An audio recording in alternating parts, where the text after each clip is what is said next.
Teknologi sudah tidak asing lagi bagi kita pada hari ini.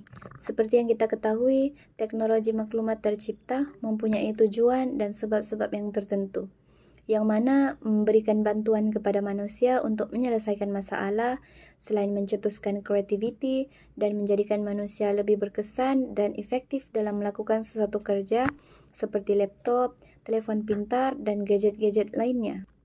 Bagaimana pula dengan penyalahgunaan teknologi? Apakah definisi penyalahgunaan teknologi? Penyalahgunaan di sini bermaksud teknologi ini digunakan pada jalan yang salah atau pada jalan yang membawa kesan negatif bukan sahaja kepada diri sendiri, tetapi juga membawa kesan negatif kepada orang lain. So, penyalahgunaan teknologi maklumat bermaksud menggunakan teknologi maklumat pada jalan yang salah. Baiklah, apakah contoh-contoh penyalahgunaan teknologi yang dapat kita lihat berlaku pada masa kini? Antaranya ialah memuat turun sebarang perisian atau dokumen tanpa kebenaran. Ramai yang masih tidak mengetahui atau sengaja tidak mahu mengambil tahu bahawa memuat turun perisian atau dokumen tanpa kebenaran ini adalah salah di sisi undang-undang hak cipta. Keizinan daripada pemiliknya adalah perlu, tetapi diberi pengecualian jika pengisiannya sememangnya diberikan secara percuma di internet. Namun ia tetap mempunyai tempoh tertentu untuk menggunakan perisian tersebut sebelum ia tidak boleh digunakan lagi. Manakala bagi memuat turun dokumen tanpa kebenaran adalah sangat berleluasa di kalangan mahasiswa dan mahasiswi. Kebanyakan para pelajar menggunakan sumber internet untuk menyiapkan tugasan yang diberikan kepada mereka. Pelajar tidak merasa bersalah copy and paste hasil kerja orang lain dan diletakkan sebagai hasil kerja sendiri. Selain itu juga, mahasiswa dan mahasiswi lebih cenderung menggunakan perisian cetak rompak atau pirates yang berbanding yang original kerana harganya yang lebih murah.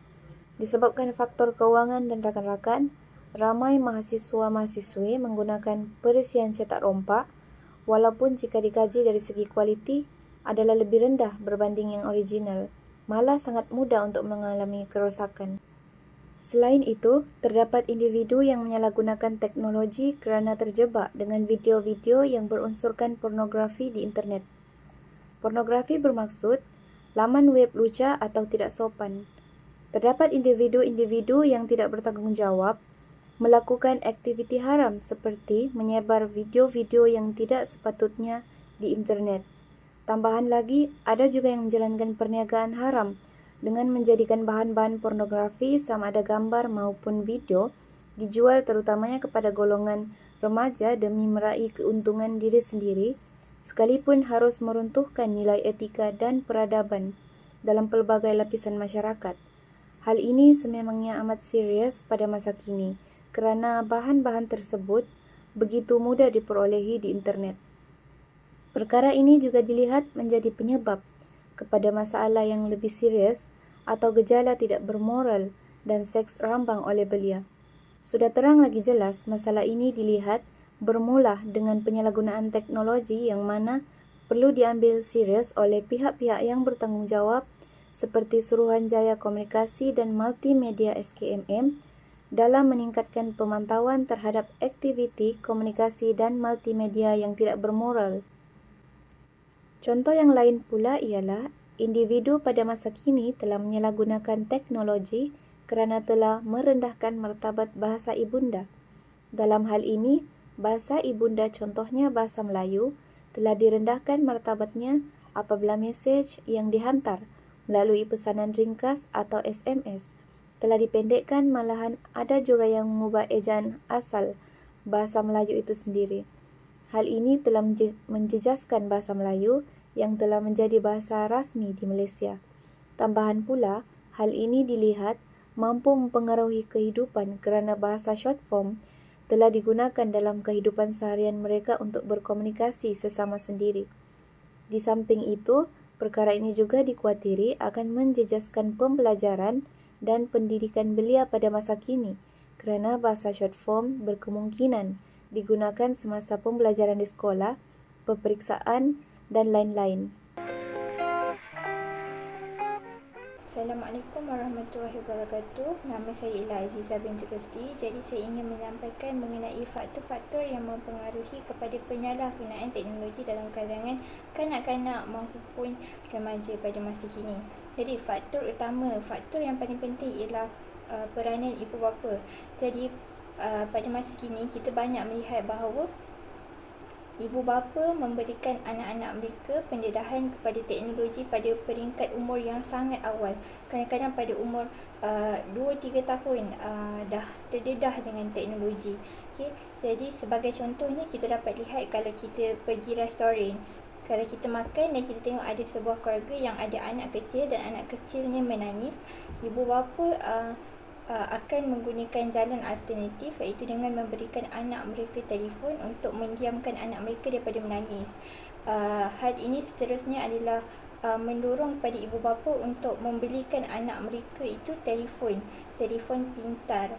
Jadi kebanyakan budak-budak sekarang yang umur 3-4 tahun dah ada telefon sendiri untuk mereka bermain tanpa pengawasan ibu bapa mereka. Jadi hal ini seterusnya mendorong kepada penyalahgunaan teknologi, seperti anak-anak ini terdedah dengan konten-konten yang tidak berfaedah yang ada dalam gadget-gadget.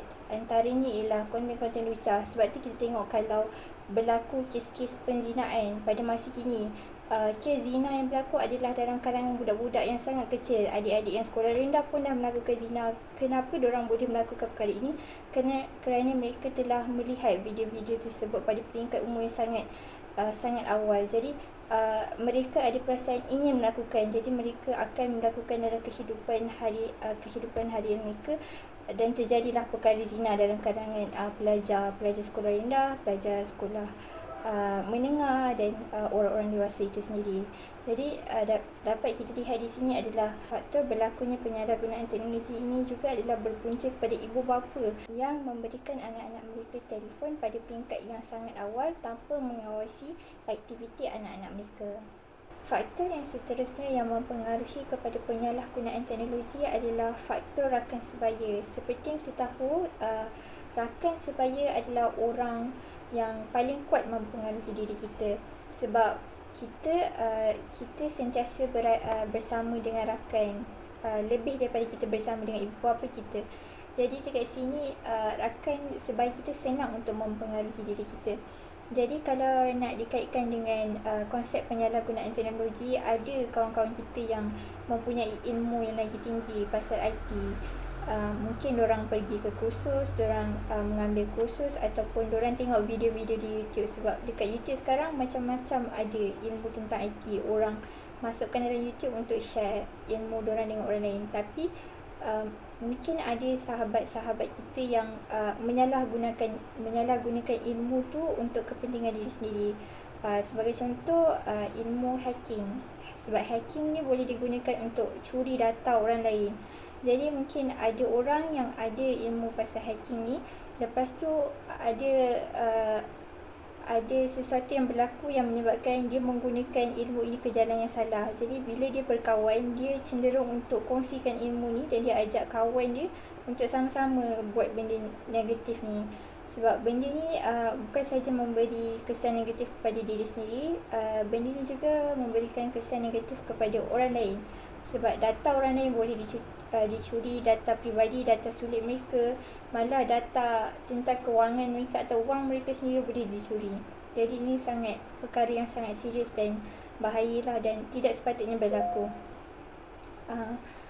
Masalah ini seterusnya memberikan impak kepada masa depan kita sendiri, masa depan si pelaku. Kerana hacking ini merupakan satu jenayah cyber dan setiap jenayah pasti ada hukumannya. Jadi mereka boleh dikenakan denda dan ditangkap, yang menyebabkan masa depan mereka yang sepatutnya bekerja menjadi orang biasa yang bekerja malah terjejas kerana perbuatan mereka yang salah ini. Jadi faktor yang kedua adalah disebabkan pengaruh rakan sebaya itu sendiri. Faktor seterusnya yang menyebabkan penyalahgunaan teknologi adalah guru-guru maupun pensyarah yang tidak menjalankan peranan mereka. Hal ini mendorong kepada salah laku seperti aktiviti copy-paste maupun aktiviti mengambil artikel luar tanpa memberikan kredit kepada mereka yang berhak berlaku dalam kalangan pelajar. Apabila ditanya, sesetengah pelajar agak terkejut kerana mereka tidak tahu pun perkara seperti ini wujud, dan mereka tidak tahu pun mengenai kredit yang mereka perlu beri kepada orang lain setelah mereka mengambil contoh daripada artikel luar. Guru-guru yang mengambil enteng memandang remeh akan perkara ini menyebabkan hal ini dibawa oleh para pelajar sehingga mereka dewasa dan menjadi habit mereka. Para pelajar gemar untuk melakukan aktiviti copy-paste kerana aktiviti ini menyebabkan kerja-kerja assignment atau projek mereka menjadi sangat mudah dan cepat. Apabila ditegur bahawa ia satu kesalahan yang disuruh buat semula, terdapat banyak para pelajar yang tidak dapat menghasilkan kerja atau karya yang baik kerana mereka telah terbiasa dengan amalan ini. Jadi di sini dapat dilihat bahawa guru-guru yang tidak memainkan peranan mereka dan tidak memudahkan para pelajar kepada apa yang perlu dilakukan sewaktu diorang buat assignment ataupun projek, menyebabkan pelajar itu sendiri menyemai sikap suka copy paste dan mengambil artikel orang lain ataupun artikel luar tanpa memberikan kredit. Assalamualaikum, nama saya Chen binti Muhammad Azmin. Teknologi serba canggih terkini yang berkembang dengan pesat telah menjadikan penggunaan pelbagai peranti dan peralatan elektronik secara meluas oleh setiap generasi kebelakangan ini. Tetapi terdapat beberapa kesan buruk jika ia disalahgunakan. Antaranya adalah masalah kekurangan tidur. Setengah pakai tidur ada bagi amaran yang tidur kita ni tidak boleh terganggu dengan lampu daripada skrin telefon yang menghalang kita untuk mencapai tidur yang nyenyak. Kalau tidur kita tidak terjaga, nanti otak kita tidak dapat membezakan cahaya matahari dan cahaya daripada skrin gadget. Cahaya itu boleh mengelirukan otak yang menyebabkan masalah tidur. Penggunaan gadget berlebihan telah menyebabkan 45% generasi muda zaman sekarang mendapat tidur kurang daripada 8 jam yang mereka perlukan. Kekurangan tidur juga boleh memberi kesan psikologi, termasuklah mudah marah, gambaran sosial terjejas dan memori lemah yang boleh memberi kesan kepada pencapaian akademik generasi muda zaman sekarang. Kesan kedua, tumpuan. Penyelidik dalam neurobiologi menyatakan bahawa mereka yang memanfaatkan teknologi mungkin dapat melakukan pelbagai tugas pada masa yang sama. Tetapi kemasukan maklumat baru yang berterusan sebenarnya boleh mengakibatkan ketidakupayaan menumpukan dan menapis maklumat serta meningkatkan tekanan perasaan. Kesan seterusnya adalah komunikasi dan emosi. Satu kajian melaporkan bahawa pelajar tidak dapat menumpukan perhatian kepada kerja rumah mereka untuk lebih daripada 2 minit tanpa perhatian mereka dialihkan oleh gadget mereka.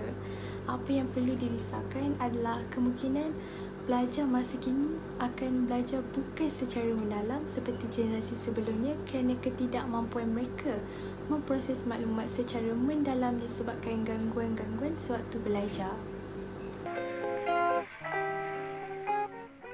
Antara cara untuk mengatasi penyalahgunaan teknologi adalah peranan ibu bapa terhadap kawalan dan didikan. Sesetengah pakar lihat cabaran utama dalam dunia keibubapaan sekarang ini bukanlah teknologi itu sendiri, tapi lebih kepada bagaimana anak-anak mereka menggunakan teknologi. Tetapkan had kepada anak-anak seperti penetapan menutup telefon pada waktu tidur atau mengecas telefon di bilik yang lain. Ibu bapa wajar mendidik anak mereka bahawa tentang penggunaan telefon pintar secara sihat. Menetapkan had penggunaan teknologi adalah penting untuk keseluruhan keluarga, bukan hanya untuk anak-anak. Kebanyakan pakar bersetuju bahawa penggunaan teknologi secara bersederhana adalah penting untuk semua peringkat umur, termasuklah ibu bapa dan orang dewasa yang lain. Ibu bapa mesti mengawasi tabiat penggunaan gadget mereka sendiri sebagai contoh ikutan yang sihat kepada anak-anak.